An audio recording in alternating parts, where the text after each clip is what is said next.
Hi everyone, good morning. So yung devotion for today is yung about sa paghingi ng sign. Yan. So merong 5 klase ng practical signs from God. So unang-una is affirmation. If it is affirmed by the godly people. Yan. So meron kasing miraculous sign, merong practical sign na tinatawag. Ang practical signs, ito yung pwede nating i-apply sa buhay natin. Kasi ang miraculous sign, ito yung parang challenge mo sa God. Pero hindi maganda yun. So, mas maganda yung practical signs from God. So, ang mga tao minsan, di ba namin kadalasan humihingi ng sign kay God. So, ito pwede mo apply yan. Una-una is affirmation. If it is affirmed by godly people. So, every time na nanghingi ng sign kay sa Panginoon, laging align sa salita ng Diyos. Kaya napaka-wise na nagbabasa ka ng Bible kasi alam mo kung ano yung sinasabi sa salita ng Diyos. If you have career, business, or mayroon ka pa nagdidesisyonan, dapat alam mo kung ano yung saan dun sa Bible. Alam mo yung mga principles ng Bible at yung na-apply mong trabaho, yung mga prinsipyo dun, alam mo agad. And it's a sign na yung trabaho na yun, hindi yun para sa'yo. You have to reject and you say no. If you are aware dun sa signs na align dun sa prinsipyo sa salita ng Diyos. Pangatlo, accompanied. If it is accompanied by God's peace, malalaman mo ang isang bagay ay galing sa Diyos, karoon ka ng Diyos. Opportunity man yan or taong gusto mo maging partner, if para sa'yo it is naka-align sa'yo, is kung binigay talaga ni God yun, malalaman yun kasi pinaka-importanting signs coming from God is peace, kapayapaan, na kapag ginawa mo, hindi bagabag yung damdamin mo, yung kalooban mo, yung isip mo. Kasi kapag binagabag yan, it means there's something wrong. At hindi yan para sa'yo kapag hindi ka mapakali or hindi nagbibigay ng peace sa'yo. Malalaman mo yan kung talagang isang bagay para sa'yo yan. Mapapangasawa, career, or negosyo. Pag pinasok mo yan, dapat andun yung peace from God. And it's really for you. Galing yun sa God and it's sign from God. Number 4, answer. If it is a clear answer to prayer. Kapag ikaw ay klaro sa'yo na yung sagot ng Diyos is una, dapat with prayer. Kung ano man pinag-pray mo, trabaho, kasama sa business or isang tao, okay na. yes, Salamat bro dapat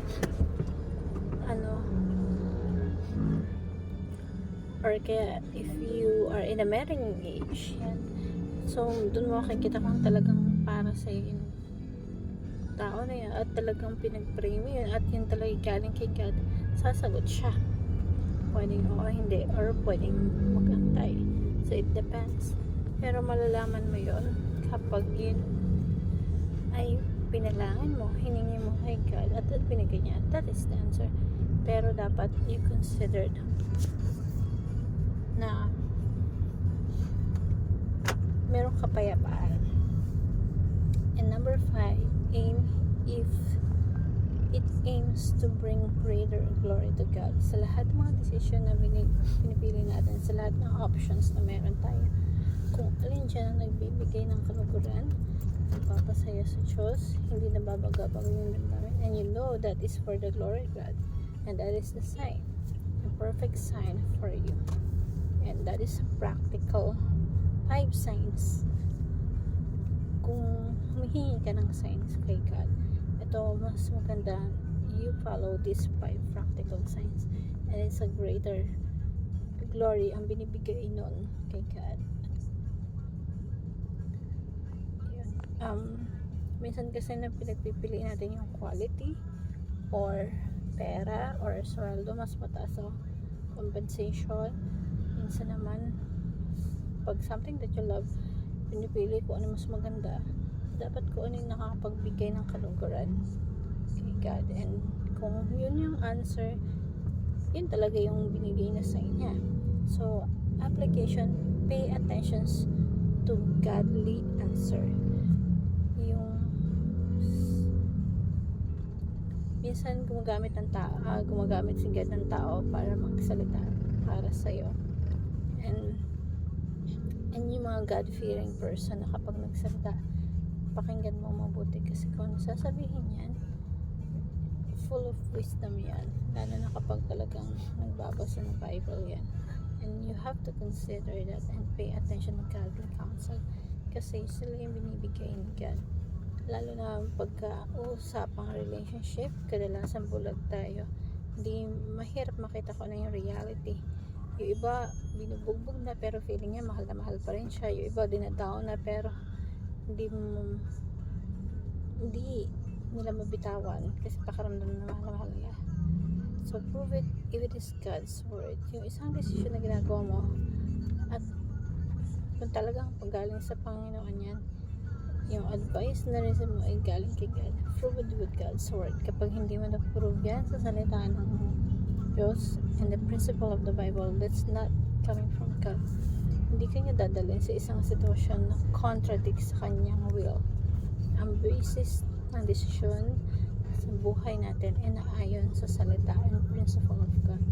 And that is for sure God's peace. Hanapin mo yung kapayapaan galing sa Diyos. Kasi maaaring nakukuha mo yung gusto mo sa bawat hinihiling mo. Pero andun yung walang kapayapaan. Hindi ka mapakali.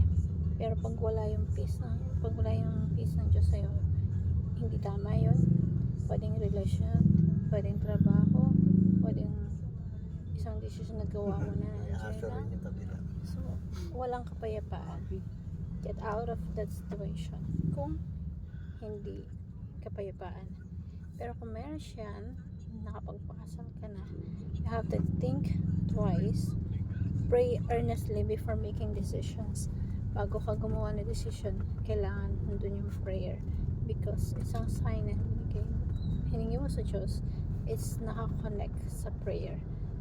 And when you pray, andun yung seeking attention or seeking something you want na so humingi ka ng sign kay God. Yan. So kung humingi ka ng sign, ito, tingnan mo yung mga practical signs na to. Of course, you have to consider godly advice, align sa salita ng Diyos, and you have peace.